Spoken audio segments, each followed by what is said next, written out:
Okay, so here's part two. I've already fussy cut out that the section of what I've traced for my wooden stamp.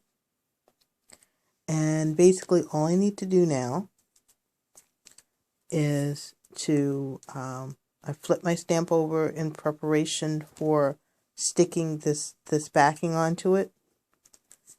And all I need to do now, and this is what I know I'm going to have a hard time with on the camera, is to peel that paper backing off with one hand. Oh, this is going to be so much fun. I know nobody wants to see a full minute of me doing this, trying to peel it off, but there we go. We got it all peeled off.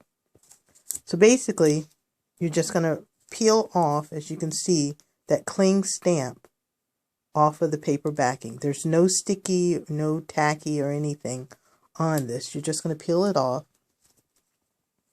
And then basically look to line it up. Now, my tracing, and I forgot to mention in the first video, once you trace it out, it's going to be a little bit bigger than what you really need. In some cases, it really didn't bother me. So I just left it off I left it as it was. As you can see, once I've applied it, that yes, it is just a little bit bigger than what I really need.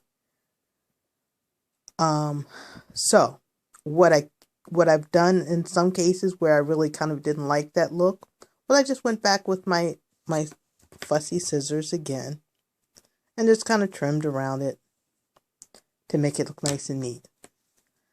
There are a few stamps I really just didn't care one way or the other, and I didn't mind that it had that little extra there because it really doesn't do anything in terms of stamping. It's just really there to help it stick to the cover of your MISTI.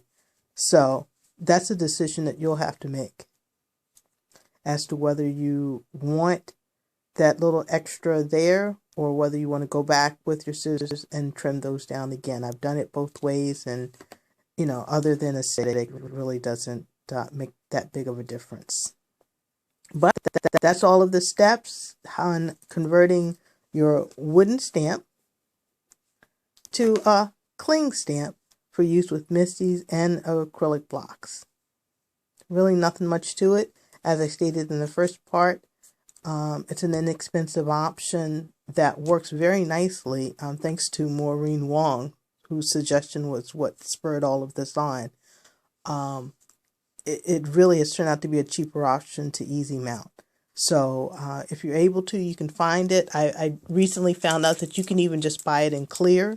So for those who are really overachievers, or if you really just want to be able to see what you're stamping, the other option is to first stamp your stamp on the back of the cling using something like StazOn. It would have to be something like StazOn that will dry and won't smear.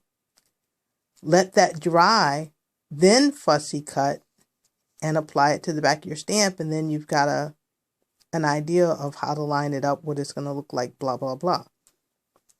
Just another idea I'm throwing out there that you can do. I'm not going to worry about it, but hey, we all are looking for the cheapest solution out there, and I think this is the best one. I hope that helps. I'm sorry if this is a little bit too dark, but I hope you can see enough of what I'm doing that makes sense. Take care. Let me know if this works for you. Bye.